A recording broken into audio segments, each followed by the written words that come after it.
Selamat pagi anak-anak kelas 7 yang diberkati oleh Tuhan.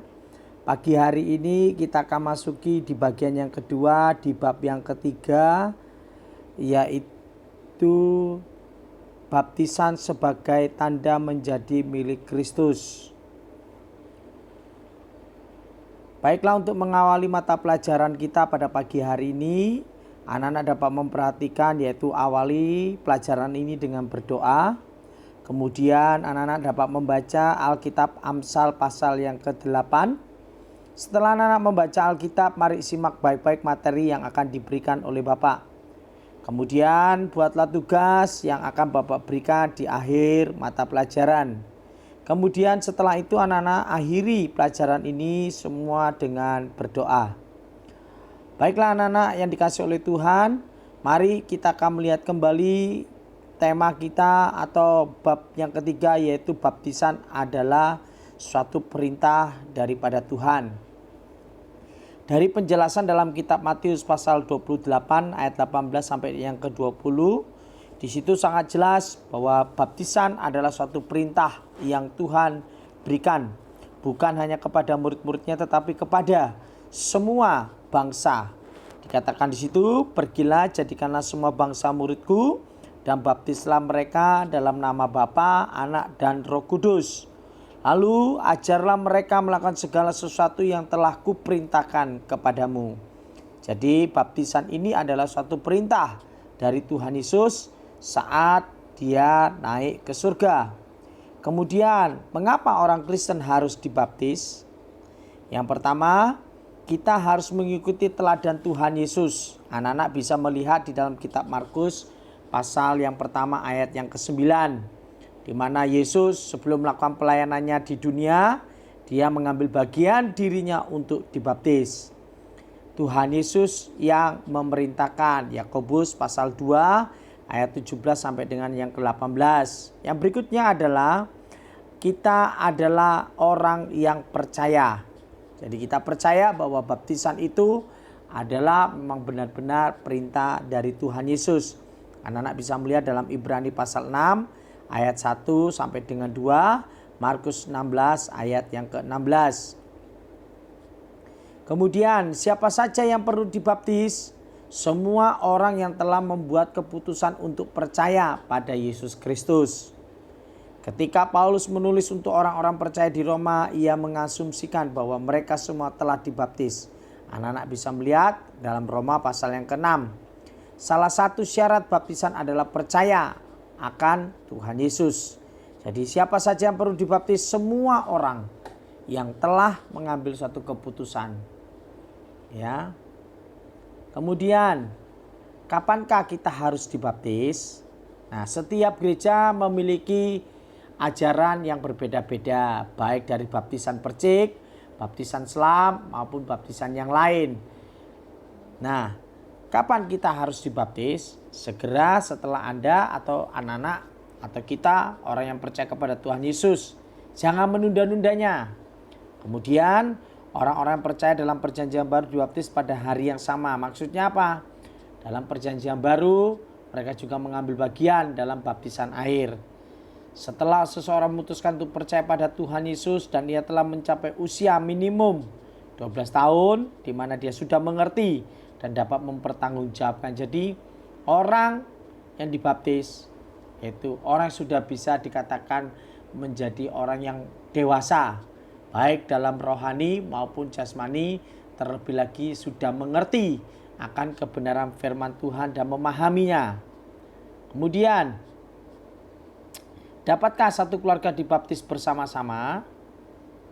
Ya, jika setiap anggota keluarga sudah sungguh-sungguh memahami arti baptisan dan masing-masing mau percaya kepada keselamatan dalam Yesus Kristus. Bahkan menganjurkan juga keluarga-keluarga untuk dibaptis bersama-sama. Maksudnya apa? Jadi baptisan itu juga bisa dilakukan oleh satu keluarga, tetapi yang sudah dewasa. Kemudian baptisan Roh Kudus adalah karunia Tuhan untuk semua orang yang telah disucikan hatinya.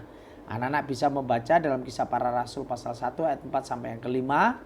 Jadi setelah kita mengalami baptisan air, kita juga akan mengalami baptisan Roh Kudus. Yohanes Pembaptis menyatakan bahwa Yesuslah pribadi yang membaptis dalam Roh Kudus.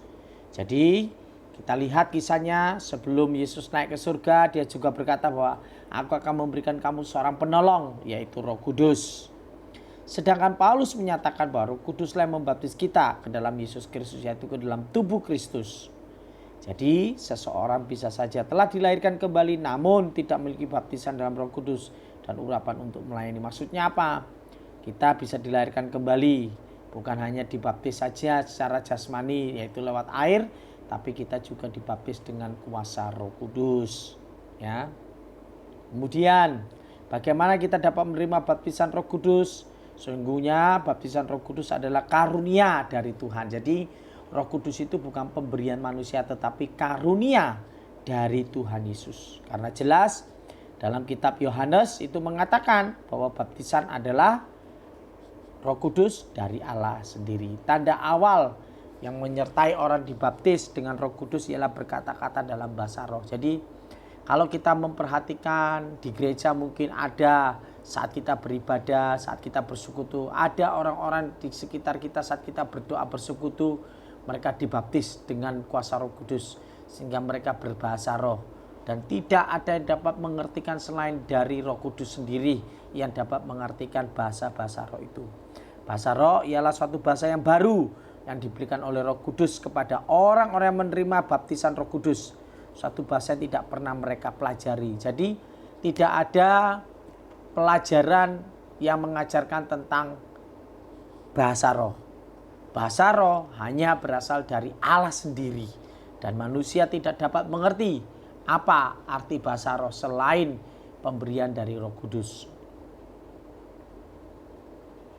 Pengalaman orang Kristen mula-mula yang dicatat oleh Alkitab, anak-anak bisa melihat di bagian yang pertama pada hari Pentakosta, yang kedua di rumah Kornelius, yang ketiga di antara orang-orang Samaria.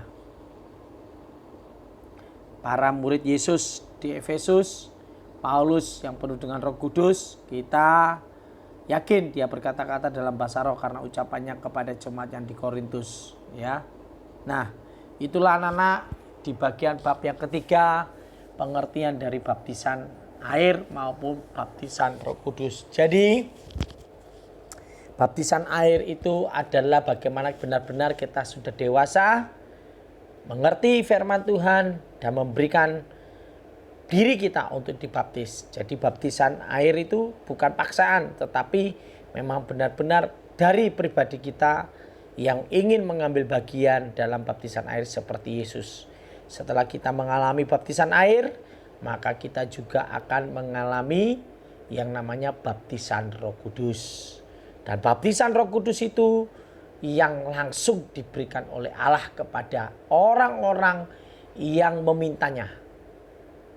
Karena Yesus sendiri berkata dalam kitab Injil Yohanes, dia akan memberikan seorang penolong kepada kita, yaitu Roh Kudus, yang akan membawa kita lebih dalam lagi mengenal pribadi Tuhan Yesus. Baiklah anak-anak, itulah pelajaran bab ketiga, bagian yang pertama dan bagian yang kedua, bagaimana tentang baptisan di dalam kehidupan kita. Bapak mengharapkan anak-anak sudah dapat mengerti tentang baptisan dan baptisan air maupun baptisan Roh Kudus. Selamat bekerja, selamat mempelajari setiap pelajaran-pelajaran yang sudah Bapak berikan dan Tuhan Yesus kiranya memberkati kita semuanya. Amin.